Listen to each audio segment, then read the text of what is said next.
Haleluya. Bukan dengan emas dan perak Engkau menggantikan kami, tapi dengan hidup-Mu, dengan darah-Mu ya Tuhan Yesus, Engkau menggantikan setiap kami yang tadinya berdosa menjadi tidak berdosa, yang tadinya mati tapi sebaliknya beroleh kehidupan. Sebab itu ya Tuhan, kami sungguh bersyukur, kami sungguh berterima kasih buat anugerah-Mu yang besar dalam kehidupan kami. Kalau kami mengingat, kalau kami melihat siapakah kami ini ya Tuhan Yesus, Engkau jadikan kami biji mata-Mu, Engkau jadikan kami anak-anak-Mu Tuhan, Engkau layakkan kami, Engkau angkat kami, Engkau pulihkan, Engkau sembuhkan kami, Engkau terima kami. Terima kasih Tuhan Yesus. Mari angkat suara kita, kita ucapkan terima kasih kepada Tuhan. Terima kasih. Terima kasih Tuhan. Buat hidup, buat kesehatan, buat kesempatan. Kau jadikan kami anak-anak-Mu. Engkau mengampuni kami Tuhan Yesus. Terima kasih, terima kasih. Terima kasih Tuhan Yesus. Karya terbesar yang Kau kerjakan dalam kehidupan kami. Kami mau karya itu terus mengalir di dalam dan melalui kehidupan kami, supaya anugerah itu tidak berhenti bagi kami saja Tuhan, tapi lewat kehidupan kami banyak orang diberkati, banyak orang dikuatkan, banyak orang mengenal Engkau, dan banyak orang diselamatkan Tuhan Yesus. Terima kasih Tuhan, terima kasih. Sebab itu kami mau duduk diam untuk dengarkan firman Tuhan kembali, yang meneguhkan kami, Tuhan yang menolong kami, yang memulihkan kami, dan Tuhan yang punya masa depan yang penuh dengan pengharapan. Tuhan yang mau mengerjakan perkara-perkara besar di dalam dan melalui kehidupan kami. Sebab itu Tuhan Yesus, urapi firman-Mu, urapi hamba-Mu, layakkan Tuhan Yesus. Izinkan hamba-Mu menyampaikan isi hati-Mu Tuhan. Jamah setiap hati Tuhan Yesus. Sementara firman-Mu disampaikan, Engkau Tuhan melawat umat-Mu. Bila ada yang lemah Tuhan kuatkan, yang sakit Tuhan sembuhkan, yang putus pengharapan beroleh pengharapan yang baru, sehingga keadaan kami berbeda ketika kami meninggalkan ruangan ini. Terima kasih Tuhan Yesus, terima kasih. Kau bersabda, dan nama Tuhan saja yang dimuliakan. Dalam nama Tuhan Yesus Kristus kita yang siap dengar firman Tuhan, sama-sama kita katakan amin. Boleh kita berikan tepuk tangan buat Tuhan Yesus. Haleluya. Sebelum buru-buru duduk, sapa kanan kiri saudara, katakan sebab Yesus hidup, ada hari esok. Haleluya. Silakan duduk Bapak Ibu. Shalom. Selamat Paskah. Kita bersyukur ya, kita bisa menikmati kebaikan Tuhan dalam kehidupan kita. Konon katanya kalau Paskah ada budaya atau tradisi, beberapa orang merayakan dengan mencari telur, ya, telur Paskah. Ekspresi-ekspresi lain yang ditunjukkan saudara, puji Tuhan, ternyata di pasar masih banyak telur, tidak ada yang borong telur sehingga digantiin Kinder Joy. Saudara kasih Tuhan, kiranya semangat Paskah terus menyala dalam kehidupan kita. Katakan amin. Paskah mengingatkan kita akan kebangkitan Kristus. Paskah mengingatkan kita bahwa ada sebuah karya besar yang Yesus kerjakan. Ada banyak orang baik, ada banyak orang hebat, ada banyak orang yang diagungkan manusia, tapi semua mereka punya batu nisan. Mereka mati dan kisah mereka selesai. Tapi Yesus yang kita sembah, dia pernah mati, tapi dia mengalahkan maut, bangkit dari antara orang mati. Katakan amin saudara. Boleh kita bangkit berdiri sekali lagi, kita nyanyi lagu Sebab Dia Hidup, Ada Hari Esok. Ini lagu Pentakosta lama. Mana abang WL kita yang cerah sekali hari ini seperti orange juice. Haleluya. Mana? lagi. Anak Allah, Yesus namanya, menyembuhkan, menyucikan, bahkan mati, tebus dosaku, kubur kosong membuktikan dia. Sekali lagi, anak Allah. Anak Allah. Namanya siapa saudara? Yesus namanya, menyembuhkan, amin, menyucikan. Nyanyinya mesti semangat. Akan mati, tebus dosaku, amin, kubur kosong membuktikan dia hidup. Sebab dia hidup, sebab dia hidup. Ada hari esok, sebab dia hidup. Ku tak gentar, ku tak gentar, karena ku tahu dia pegang hari esok. Hidup jadi berarti sebab dia hidup. Coba lihat kiri kanan. Coba lihat kiri kanan, ini wajah-wajah masih di kuburan atau sudah wajah-wajah kebangkitan? Haleluya. Saya kasih Tuhan, masalah tekanan kehidupan membuat suasana seperti kuburan sepi. Tapi kuasa kebangkitan Kristus memberikan semangat yang baru dalam kehidupan kita. Yang setuju katakan amin. Amin. Yang setuju katakan amin. Sebab dia hidup, ada hari esok. Sebab dia hidup. Apa saudara? Ku tak gentar, karena ku tahu dia pegang hari esok. Hidup jadi berarti sebab dia hidup.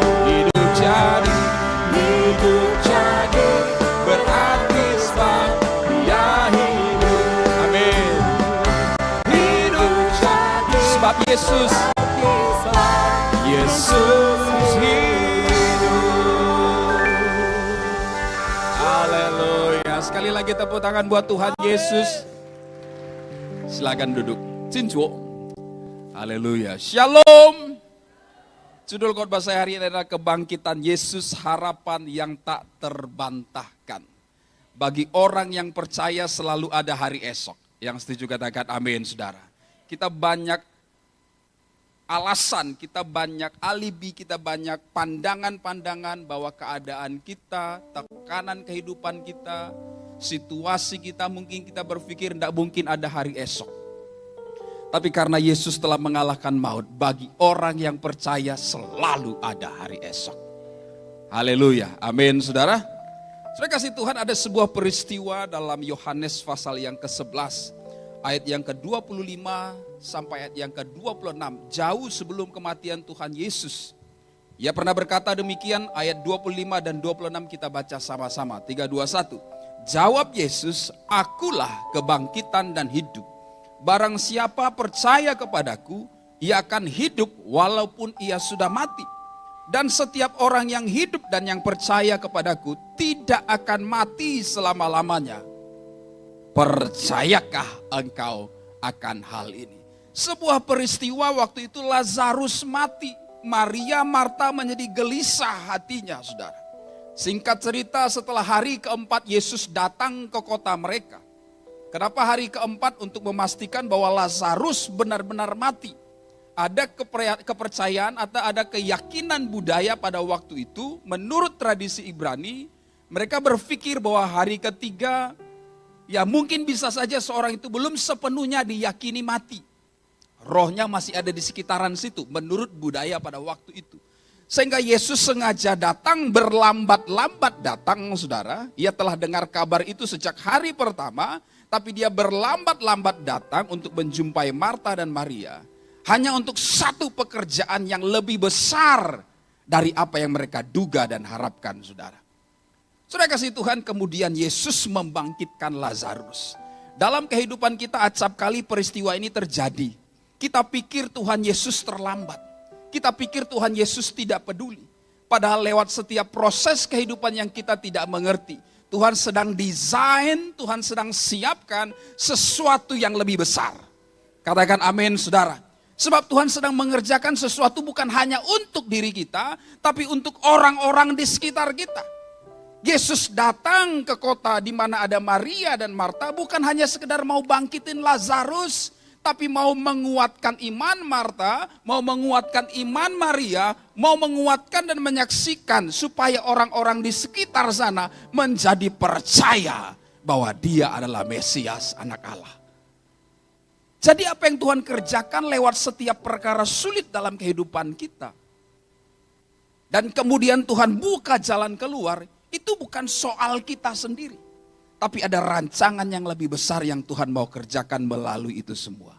Katakan amin saudara. Secara sederhana kita dapat berkata semakin berat bebanmu, semakin seolah engkau merasa ditinggalkan jauh. Itu arti katanya semakin besar pekerjaan Tuhan akan dinyatakan dalam kehidupanmu. Kita berikan tepuk tangan buat Tuhan Yesus. Sebab itu anak-anak Tuhan jangan mudah menyerah. Tantangan itu biasa, katakan amin. Tidak ada orang kenal Tuhan Yesus, saudara berpikir kehidupan saudara akan baik-baik saja. Karena saya sudah ikut Yesus, tidak akan ada gelombang, tidak akan ada badai. Saya akan dipuji-puji orang, saya seperti berjalan di karpet merah. No, nehi karungge. Tidak saudara, hidup kita akan penuh tantangan. Badai gelombang sana sini, tapi kabar baiknya adalah Yesus ada di perahu bersama dengan kita, badai dia akan tenangkan. Yang percaya katakan amin. Boleh tepuk tangan buat Tuhan Yesus. Biar semangat Paskah itu benar-benar membara di hati kita. Amin. Ya, sapa kanan kiri katakan menyala kawan. Menyala, menyala, menyala. Amin. Saudara kasih Tuhan, jawab Yesus, akulah kebangkitan dan hidup. Barang siapa percaya kepadaku, ia akan hidup walaupun ia sudah mati. Apa Yesus sampaikan melalui ayat ini sesuatu yang di luar kemampuan pikir Maria, Marta, dan orang-orang di situ. Mereka berpikir bahwa Yesus bermaksud hanya ketika jasad kita mati dan kemudian dia bangkitkan. Tidak, Yesus sedang menjelaskan segala sesuatu. Apapun yang pernah mati dalam kehidupan kita, Yesus sanggup hidupkan. Katakan amin saudara. Pengharapan kitakah yang pernah mati? 3 kali saya disakiti Pak Pendeta. Ya kan? Tampaknya kali keempat tidak mungkin akan berhasil. Sehingga saudara menyerah dan tidak membuka pintu hatimu lagi. Saudara kasih Tuhan, kalau engkau percaya kepada Tuhan Yesus, puji Tuhan buat 3 orang yang telah meninggalkan engkau. Karena Tuhan sedang siapkan 1 orang yang lebih baik yang akan menemani engkau seumur hidupmu. Amin saudara. Lupakan dia. Buang ke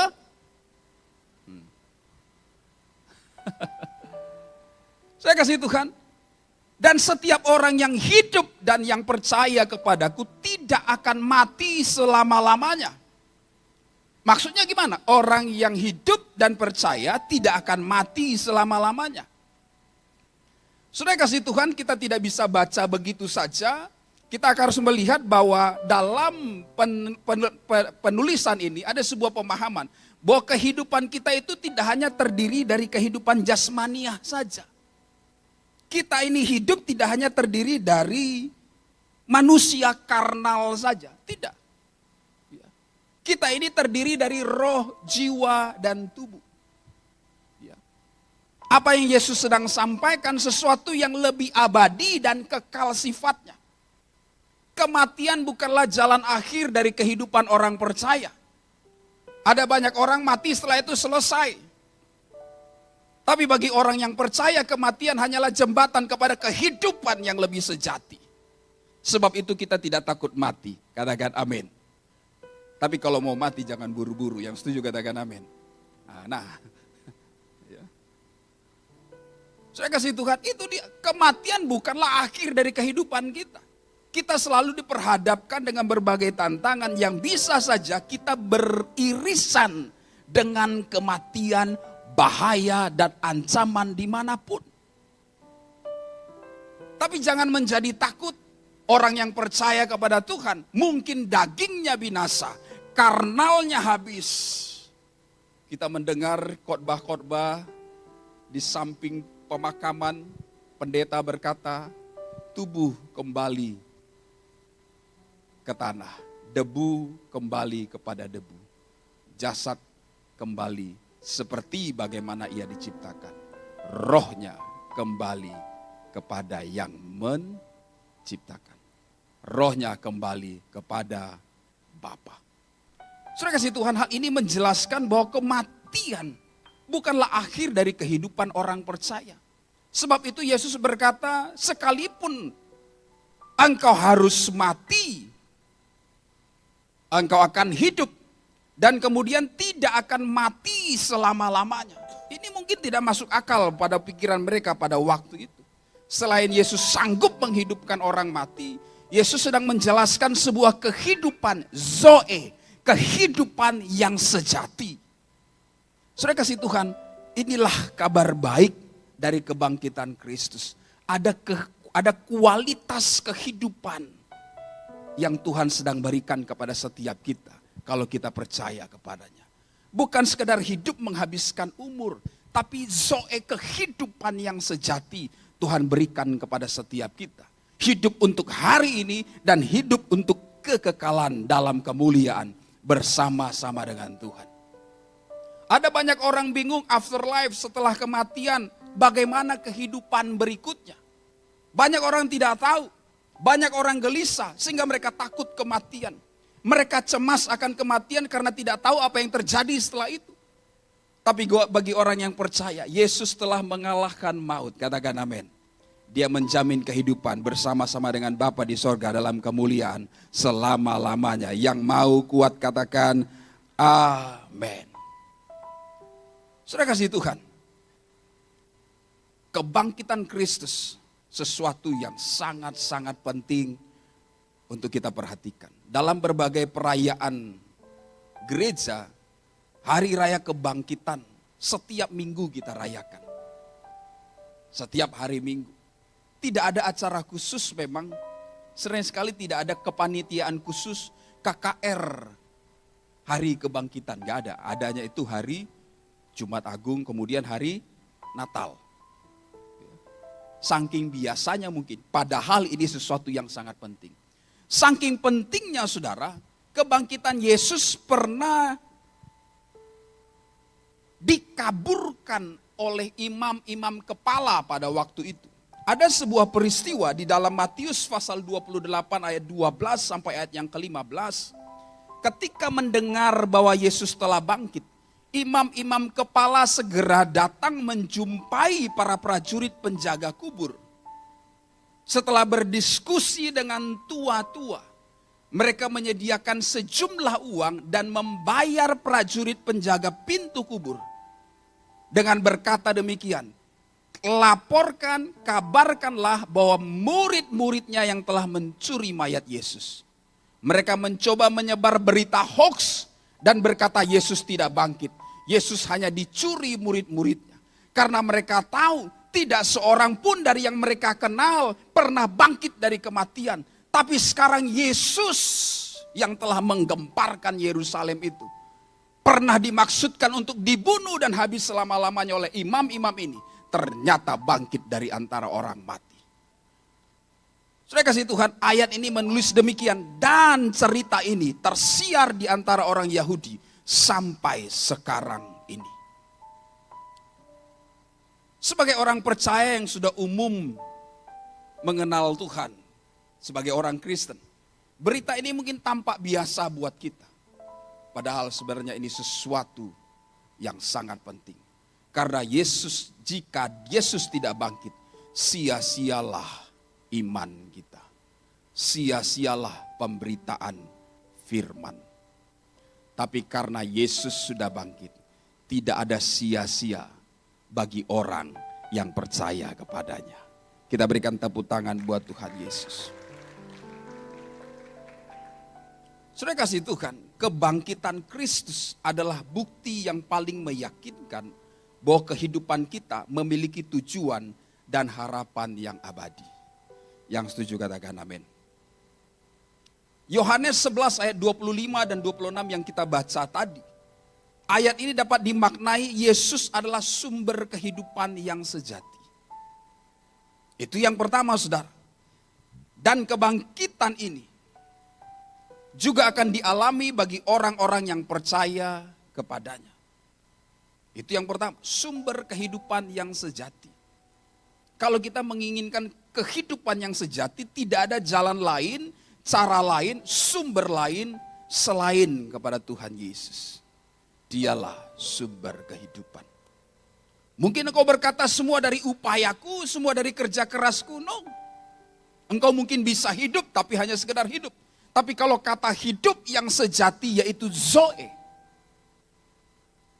Di mana Tuhan memberikan sebuah jaminan bukan hanya untuk hidup hari ini tapi hidup di masa yang akan datang. Hanya engkau temukan di dalam Tuhan Yesus Kristus. Yohanes 1 ayat 12 berkata barang siapa percaya kepadanya diberikan hak dijadikan sebagai anak-anak Allah. Sehingga dalam Roma 8 kita sanggup berkata dan memanggil dia sebagai Aba ya Bapa. Karena kita dijadikan anak-anaknya. Katakan amin saudara.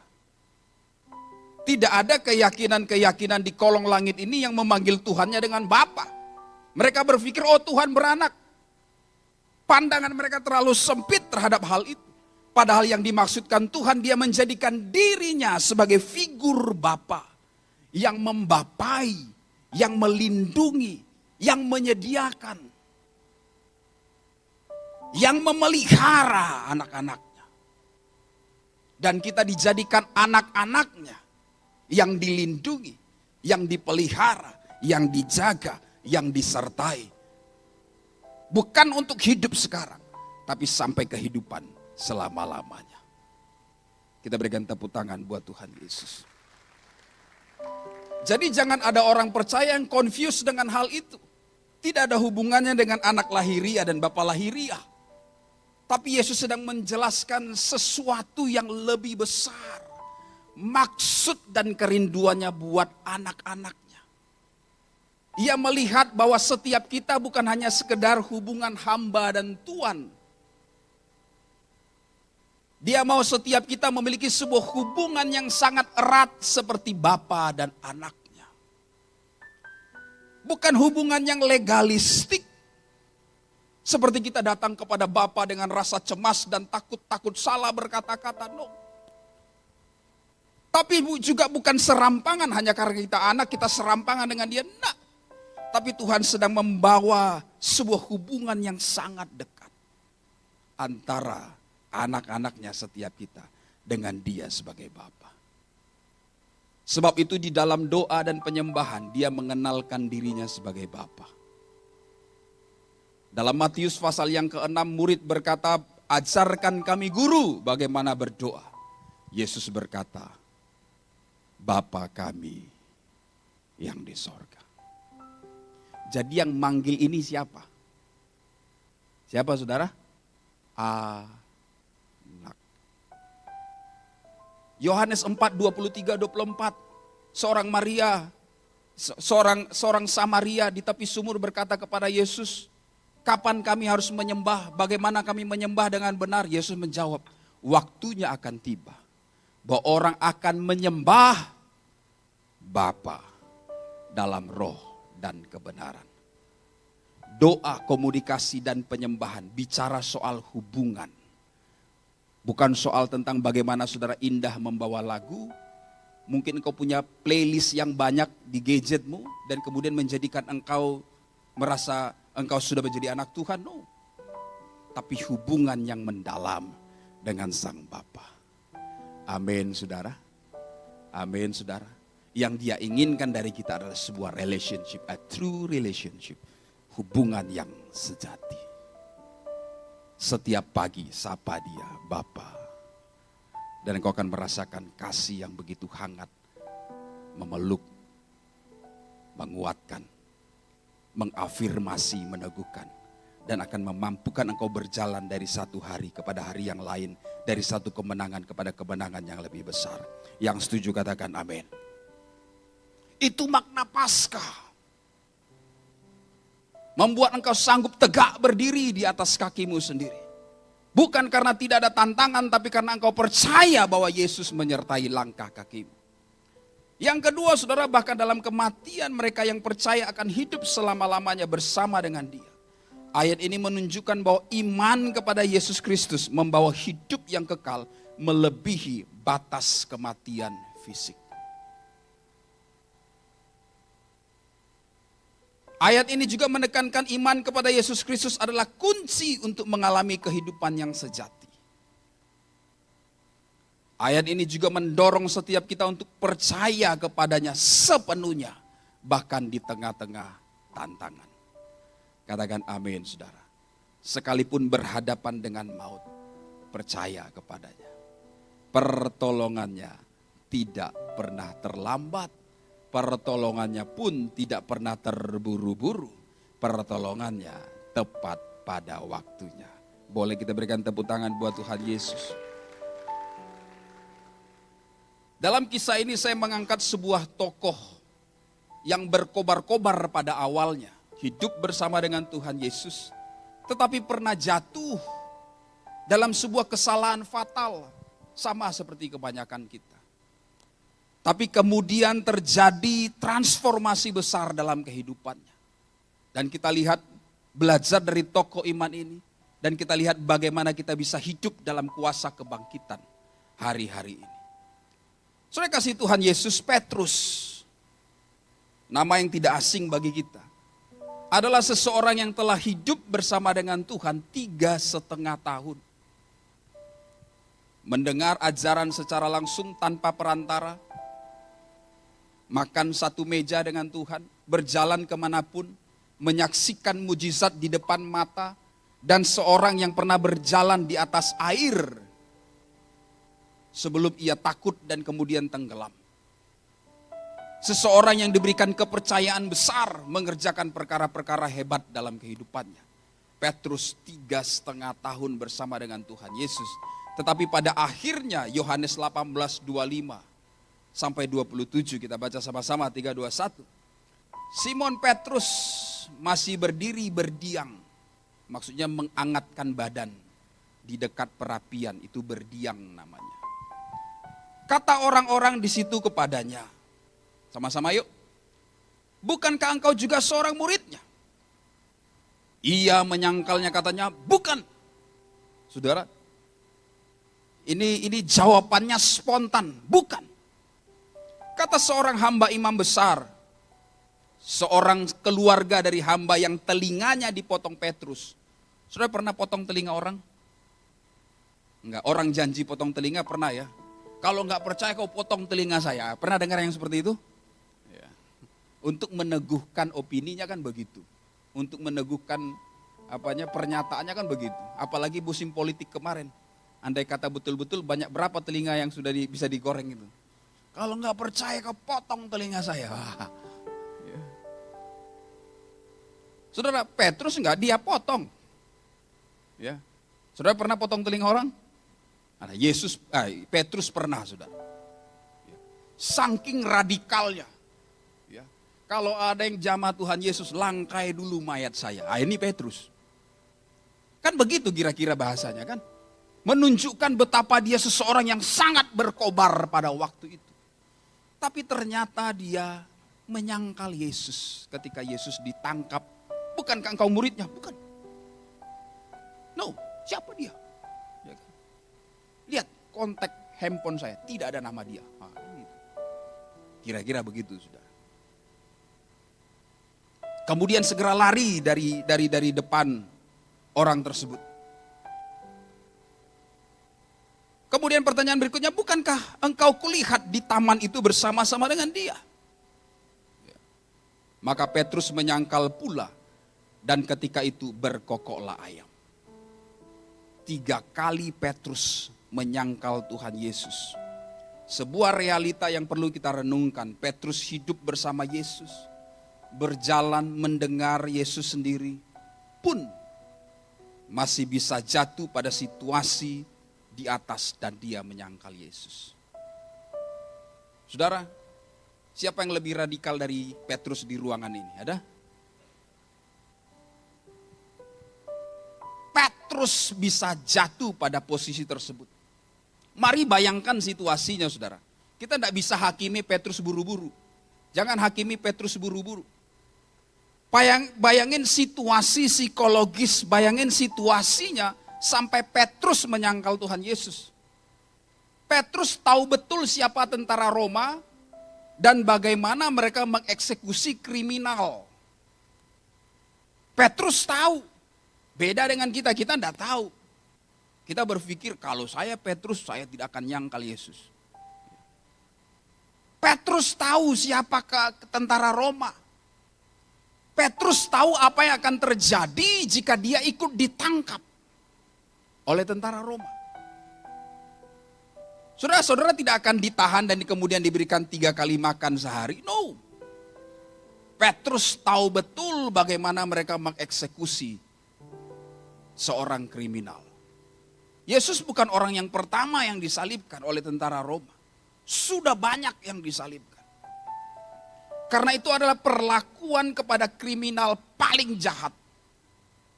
Dan Yesus dianggap kriminal paling jahat oleh tentara Roma. Sengaja dipermalukan seperti itu. Karena demikianlah rencana Bapa untuk menanggung semua dosa umat manusia. Dia menanggung semua itu karena kasih-Nya yang besar. Petrus tahu betul. Jadi secara logika, saudara, Petrus menyangkal Yesus, alasan logisnya, mari lihat. Dia ngalamin ketakutan. Takut enggak dia, saudara? Takut. Orang pada situasi yang sangat takut, bisa sampai pada keputusan seperti Petrus. Saudara, ketika keadaan saudara terdesak, saudara bisa saja berkata, saya tidak kenal Tuhan. Untuk mengamankan apa yang perlu diamankan, ada banyak orang akan gunakan segala cara, jalan pintas yang dianggap pantas. Petrus sampai pada situasi ini mengalami ketakutan. Mungkin kita tidak menyangkal Yesus, tapi karena ketakutan kita melakukan yang mendukakan hati Tuhan. Alasan logis. Yang kedua, tekanan. Akumulasi tekanan yang terus-menerus dialami oleh Petrus. Tekanan secara psikologis, emosional, jiwanya terganggu. Sampai seperti tekanan itu mendesak dari bawah ke atas. Seperti membuncah di atas ubun-ubunnya ketika orang berkata, engkau temannya Yesus. No. Itu spontan keluar. Kadang dalam kehidupan kita pun seperti itu. Ketika sebuah tekanan mendesak kita, apapun akan lakukan. Engkau tahu Yesus tidak suka itu. Tapi engkau terdesak, no way out. Dengan alasan logis ini mungkin kita bisa berkata kayaknya Petrus cukup logis. Lain lagi penganiayaan, kehilangan, dan keterbatasannya sebagai manusia. Ini yang terjadi dalam kehidupan Petrus. Sehingga kalau kita melihat orang-orang seperti Petrus, dan setelah mendengar situasi ini secara komplit, saudara, memahami kondisi pada waktu itu, dan tekanan yang dialami Petrus, harusnya kita menjadi seseorang yang lebih bijaksana. Ketika melihat seseorang, sahabat kita, saudara-saudara kita, yang mereka mungkin jatuh, mungkin mereka kecewa, mungkin mereka sempat tinggalkan Tuhan. Jangan buru-buru menunjuk jari dulu. Orang-orang seperti ini akan tiba-tiba hilang dari peredaran ketika alih-alih membuka tangan merangkul mereka, kita menunjuk mereka. Kadang-kadang kondisi kita bisa seperti ini. Setuju saudara? Setuju saudara? Bisa. Tapi bukan kemudian menjadi alasan di mana kita menerima kalau begitu biarkan saja begitu. Enggak. Setelah ayam berkokok itu, menyesallah Petrus dengan apa yang telah ia lakukan. Seharusnya Ia tidak demikian. Mengingat apa yang telah Yesus lakukan dalam kehidupannya.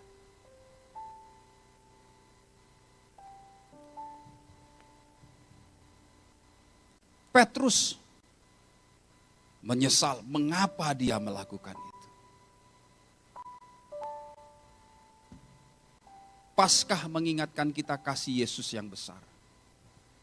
Bukan segini, bukan segini, tapi dia rentangkan seperti bentangan salib kasihnya yang besar. Kanan tidak berujung, kiri tidak berujung. Menunjukkan betapa besar kasih Tuhan akan dunia ini. Tangannya senantiasa terbuka menanti setiap orang yang mau datang kepadanya. Dalam keadaan berdosa ketika kita datang kepada Tuhan Yesus, Ia menerima setiap kita dan menebus setiap kita. Amin, saudara. Amin, saudara. Itu yang diingat oleh Petrus sehingga dia dalam penyesalannya. Dia menangis begitu pedih mengingat apa yang telah ia lakukan. Tapi dia tidak berhenti pada penyesalan. Dia tidak berhenti pada mengasihani diri sendiri. Dia segera memperbaiki dirinya. Setelah itu kita tahu bagaimana Petrus kemudian dipakai oleh Tuhan dengan luar biasa. Penyesalan adalah start awal. Penyesalan adalah tahap awal dari sebuah pertobatan, tetapi belum pertobatan. Tidak cukup hanya menyesal. Kadangkala dalam kehidupan kita sebagai anak-anak Tuhan, kita sering sekali menyangkal Tuhan. Kita tidak menghujat mungkin, tapi kita sering sekali melakukan apa yang mendukakan hati Tuhan. Kita menyesal, tapi kita buat lagi. Kita menyesal, tapi kita buat lagi.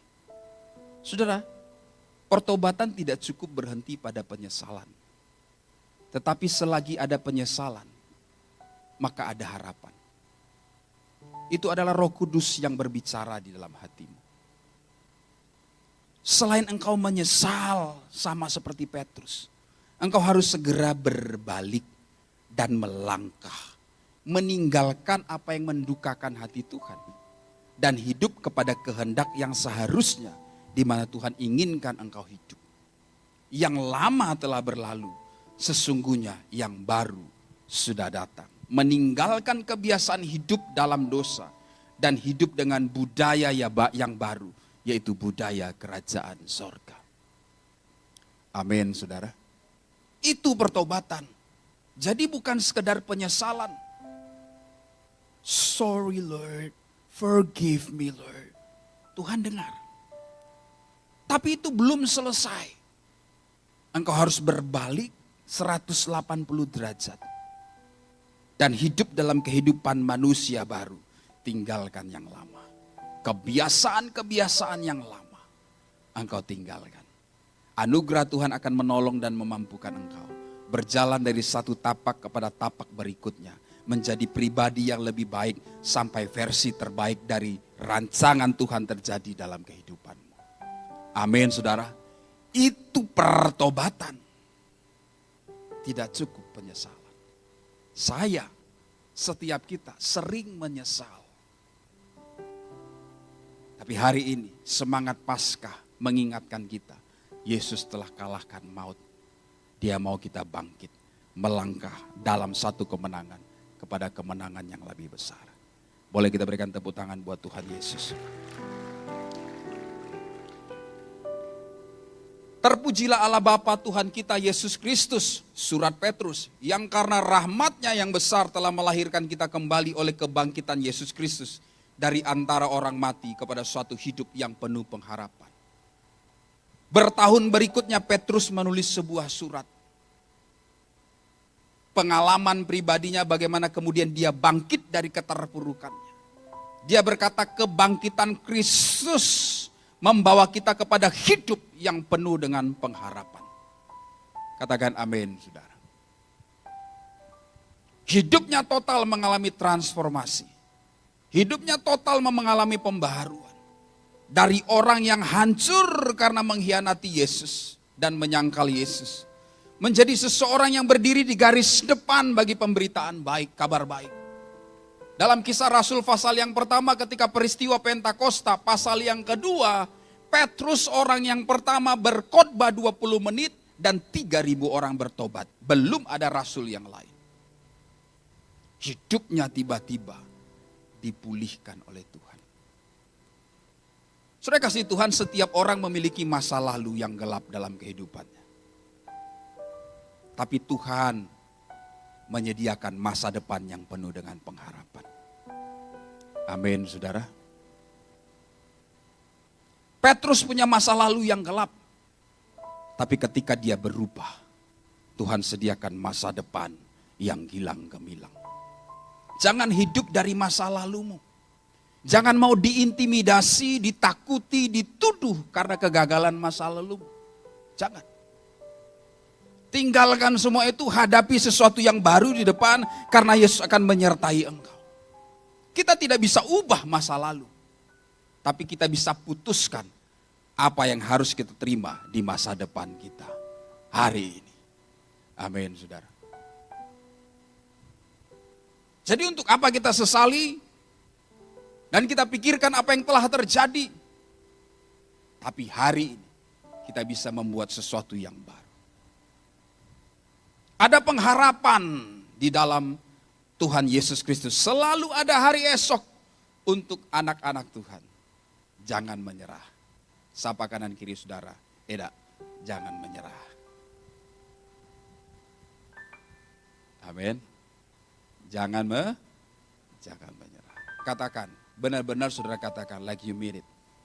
Jangan menyerah. Ngomong. Serius, jangan menyerah. Aku tahu persoalanmu berat. Aku tahu utangmu banyak. Jangan menyerah. Percaya akan pertolongan Tuhan. Amin. Aku tahu ini sudah bulan kedua engkau tidak bekerja. Aku tahu sudah 10 kali lamaranmu ditolak.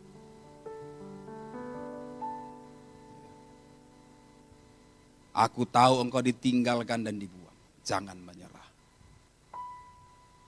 Amin, saudara. Itu dia. Karena Tuhan sedang mendesain sesuatu yang lebih hebat dalam kehidupanmu. Boleh kita berikan tepuk tangan buat Tuhan Yesus. Harapan yang tak terbantahkan diawali dengan penyesalan Petrus dan melangkah dalam pertobatan. Satu hal kita harus pegang dalam kehidupan kita.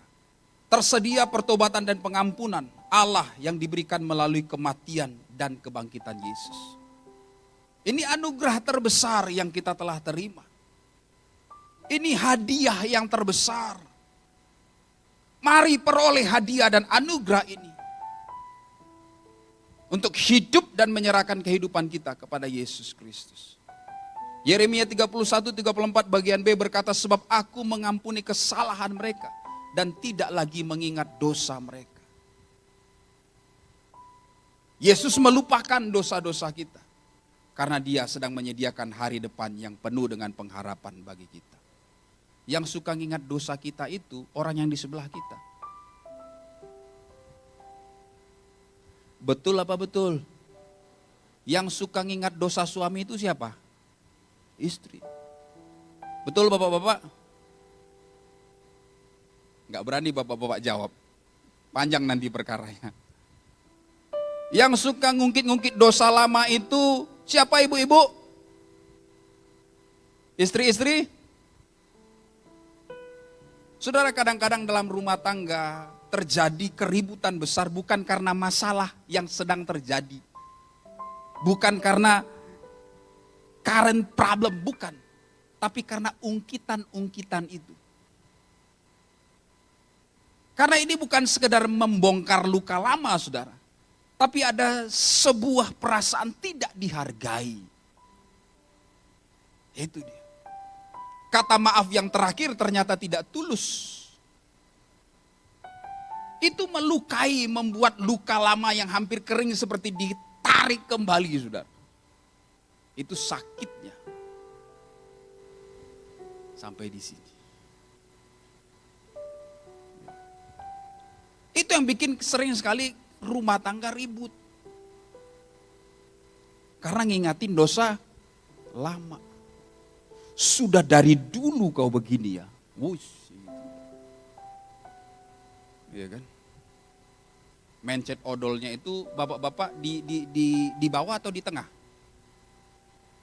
Bapak-bapak mencet odolnya di bawah apa di tengah? Ini bisa jadi perkara besar. Salah mencet odol. Oh yang ketawa-ketawa ini pasti masih sedang ya looking for. Sedang mencari dan memantau-mantau. Bisa jadi perkara besar. Cara ngegantung anduk pun bisa jadi perkara besar. Yang bikin perkaranya bukan gantung anduk atau pencet odolnya, kata-katanya. Kau selalu begitu ya. Dari dulu, Mak, dari dulu. Macam pencet odol aja 24 jam hidupnya. Kau dari dulu. Yang familiar dengan bahasa ini, katakan yes. Kau selalu gitu ya. Waduh, selalu. Tahu arti selalu, saudara? Itu setiap saat. Jadi tidak ada yang benar dari dirinya. Nah ini perkaranya mengingat dosa lama. Tapi Yesus punya anugerah yang indah dan besar. Tidak seperti kita. Dikatakan aku mengampuni kesalahan mereka dan tidak mengingat dosa mereka.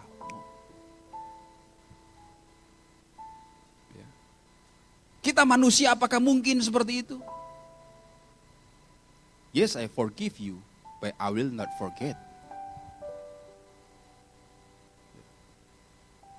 Tapi belajar dari semangat Paskah ini. Mari kita lihat, kita harus berlimpah dengan kasih dan pengampunan. Katakan amin. Sapa kanan kiri saudara, katakan ampuni saya ya gitu. Yuk, biar nggak diingat-ingat dia lagi. Kalau dia ingat bacakan ayat ini, Yeremia 31-34, besar-besar tulis di dinding. Mazmur 103:12 dikatakan sejauh timur dari barat demikianlah dijauhkannya daripada kita pelanggaran kita. Ketika kita datang kepada Tuhan Yesus, Dia mengampuni setiap kita. Katakan amin, saudara. Bukan karena perbuatan baik kita, bukan. Kita melakukan kebaikan bukan supaya diselamatkan, tapi karena ekspresi kita sadar kita diselamatkan. Mengerjakan keselamatan dalam takut dan gentar akan Tuhan. Katakan amin, saudara. Bukan berbuat baik supaya diselamatkan, bukan. Tapi tanda engkau diselamatkan, engkau mengerjakan pekerjaan-pekerjaan yang baik. Yang telah disediakan Allah sedari semula. Itu dia. Mengerjakan keselamatan. Yang berikutnya saudara, pemulihan dan pelayanan dalam kehidupan Petrus. Setelah pertobatan Petrus, Yesus memulihkan dan memberinya tanggung jawab baru dalam pelayanannya. Kisah Yohanes 21 sesuatu yang perlu kita perhatikan. Di akhir masa sebelum Yesus naik ke sorga, dia berkumpul dengan murid-muridnya. Dia panggil khusus Petrus. Dia tidak panggil Petrus, dia panggil Simon. Nama kecilnya menunjukkan sesuatu yang sangat akrab. Sesuatu yang sangat personal. Saudara kasih Tuhan, Yesus mengasihi saudara itu sesuatu yang sangat personal. Dia tahu nama saudara. Dia tahu nama saudara. Sesuatu yang intimate. Dia panggil Simon. Hati Simon berdebar-debar datang kepada Tuhan Yesus. Dia berkata, Simon, apakah engkau mengasihi aku lebih dari semua ini? Simon berkata, ya Tuhan, aku mengasihi engkau. Yesus jawab 3 kali.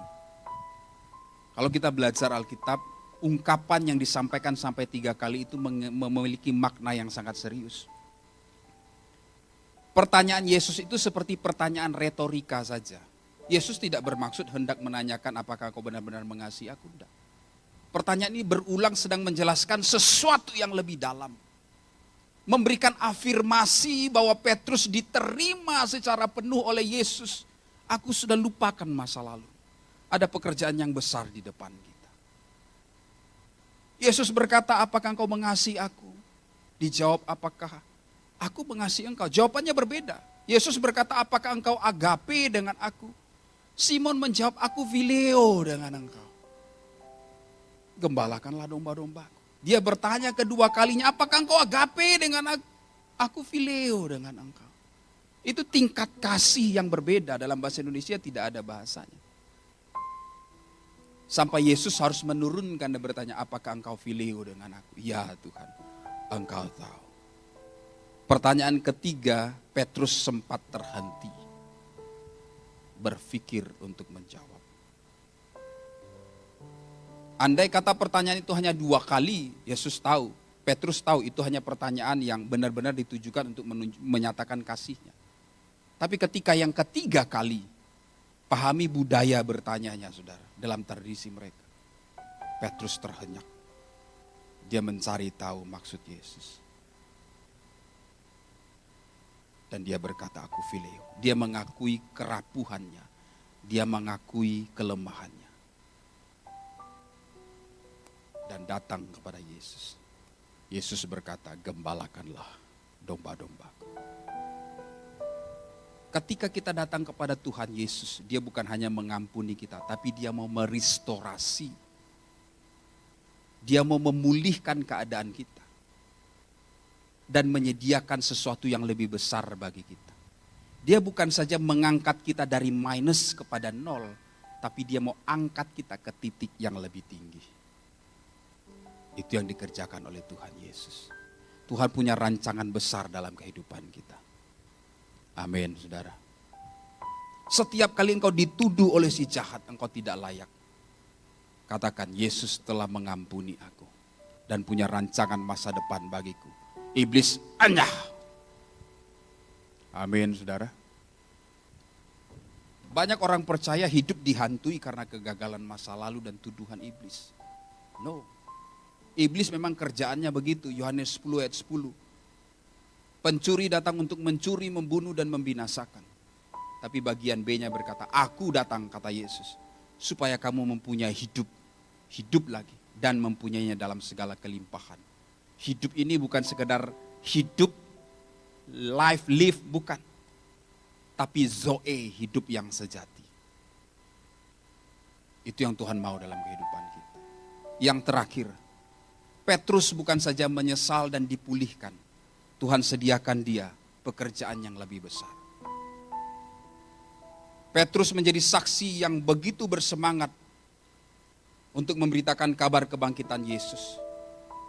Tidak banyak ia berdebat dengan rasul yang lain perkara siapa yang harus memimpin para rasul. Dia fokus kepada pemberitaan. Bahkan dalam sebuah sidang gereja pertama di Yerusalem, Yakobus yang menjadi pemimpin sidang. Petrus hanya diam. Tapi dia menjadi orang yang berada di garis depan bagi penginjilan. Sebagian besar kisah-kisah yang ditulis adalah kisah patriotik Petrus. Yohanes 15:13 berkata, tidak ada kasih yang lebih besar daripada kasih seorang yang memberikan nyawanya untuk sahabat-sahabat. Satu kali sesuai dengan perkataan Yesus sebelumnya, nanti engkau akan mati. Dalam keadaan yang tidak mudah, Petrus menerima itu. Ketika waktunya tiba, dia harus dieksekusi. Algojo hendak menyalibkan dia. Dia buat satu permintaan. Aku tidak layak disalibkan seperti tuanku. Salibkan aku terbalik. Yesus disalibkan seperti yang kita kenal, tapi Petrus sebaliknya disalibkan terbalik.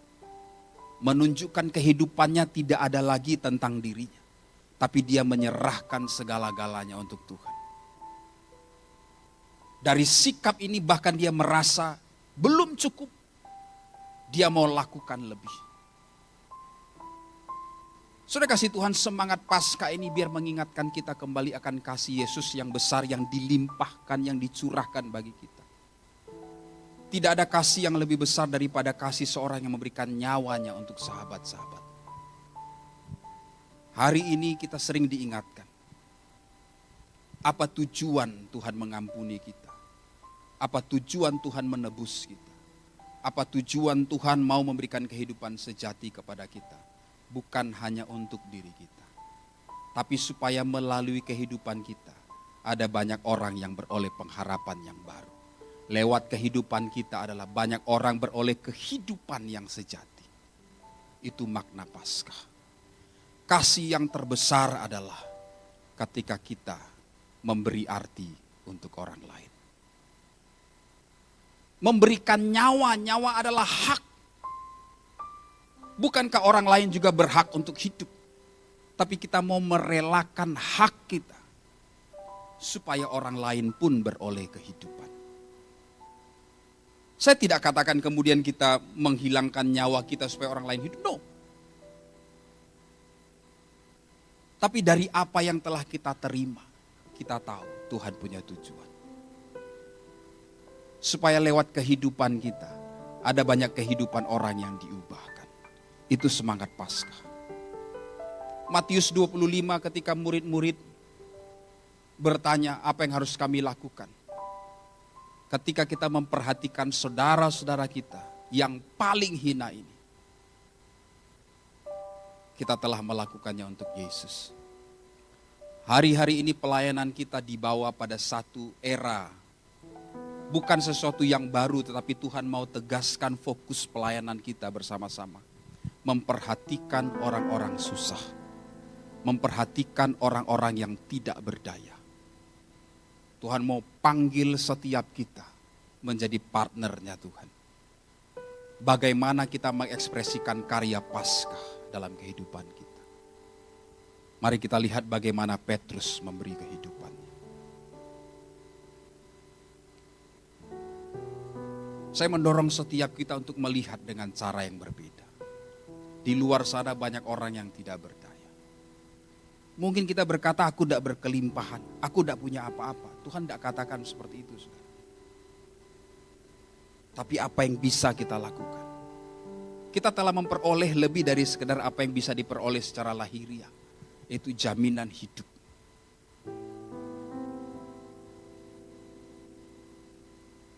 Hampir tidak ada yang tersisa dari Petrus. Kecuali rasa penyesalan. Bahkan rasa penyesalan pun menjadi titik awal Petrus dipakai Tuhan dengan luar biasa. Biar kiranya Paskah kali ini kita maknai dengan cara yang berbeda. Tuhan punya rancangan masa depan bagi kita. Tuhan mau tolong kita. Tuhan sediakan yang terbaik buat kita. Tapi di waktu yang sama Tuhan mau supaya kita menjadi saksi dan yang memberikan kabar baik kepada semua orang. Kepada orang-orang yang ada di sekitar kita. Yang mau katakan amin. Saya undang kita bangkit berdiri bersama-sama.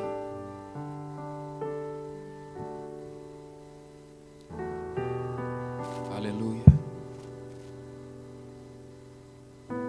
Yes.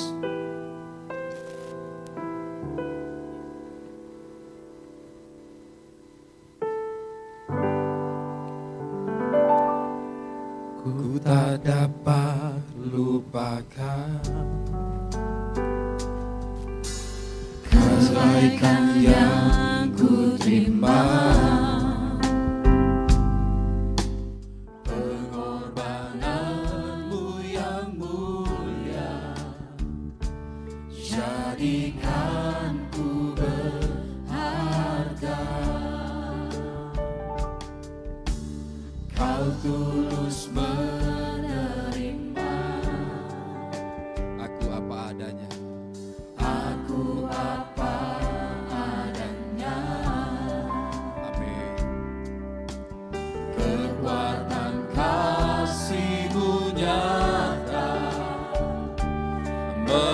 memulihkan hidupku.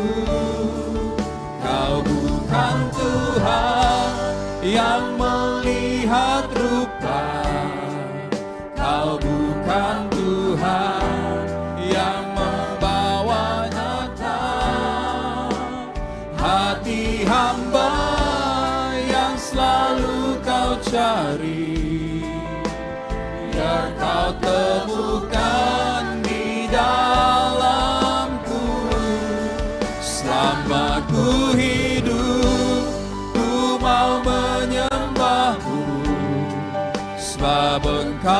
Engkau sangat berarti bagiku.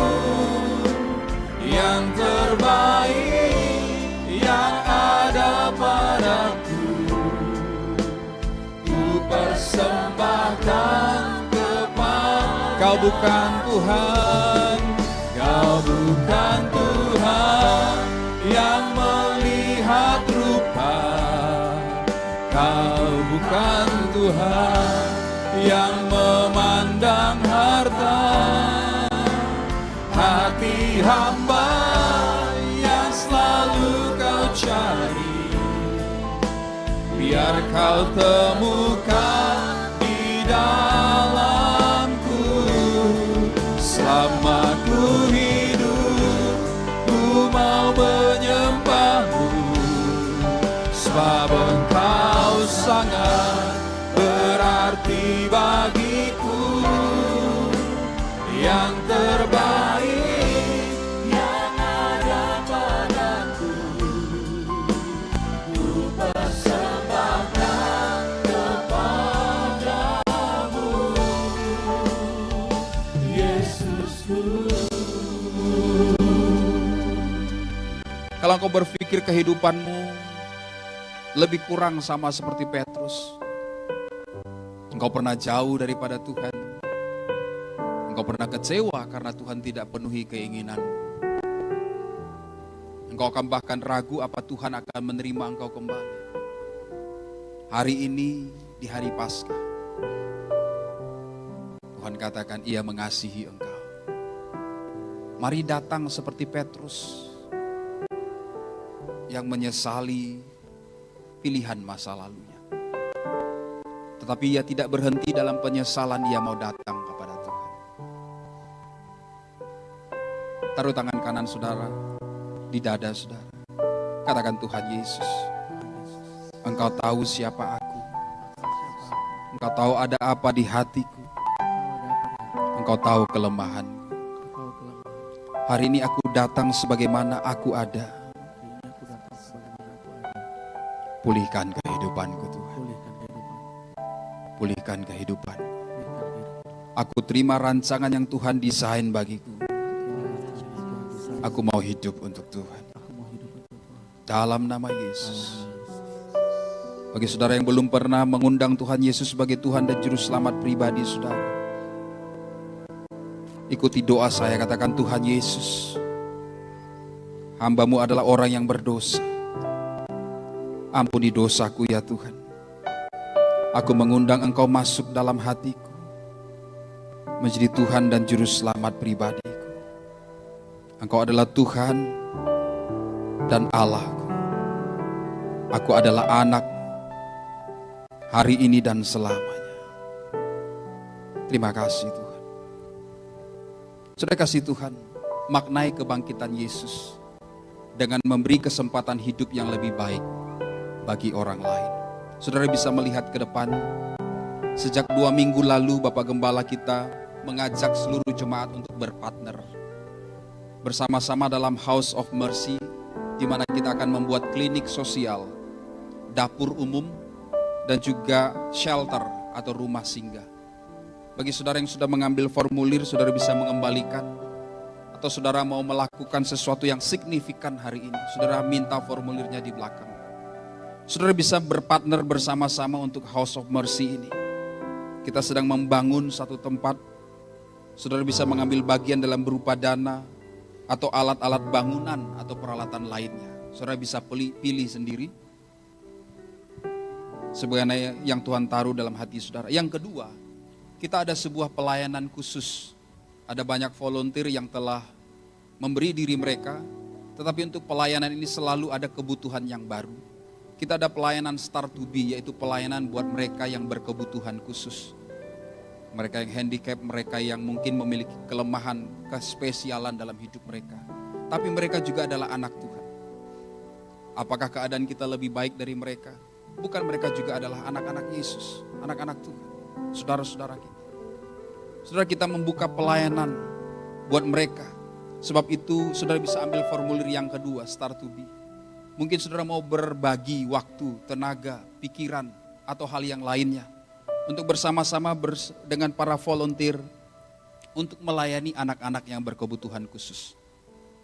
Nanti dalam news gereja ada, saudara bisa ambil formulirnya, saudara bisa bergabung sebagai volunteer atau bantuan lainnya. Atau jika saudara mengenal seseorang yang memiliki kebutuhan khusus, ajak dia, kenalkan dia, atau undang pelayanan itu untuk berkunjung dan berkomunikasi dengan mereka.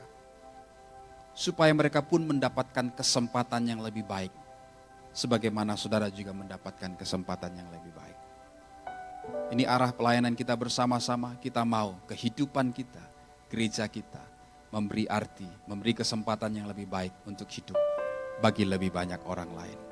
Kita berikan tepuk tangan buat Tuhan Yesus. Haleluya. Kau bukan Tuhan yang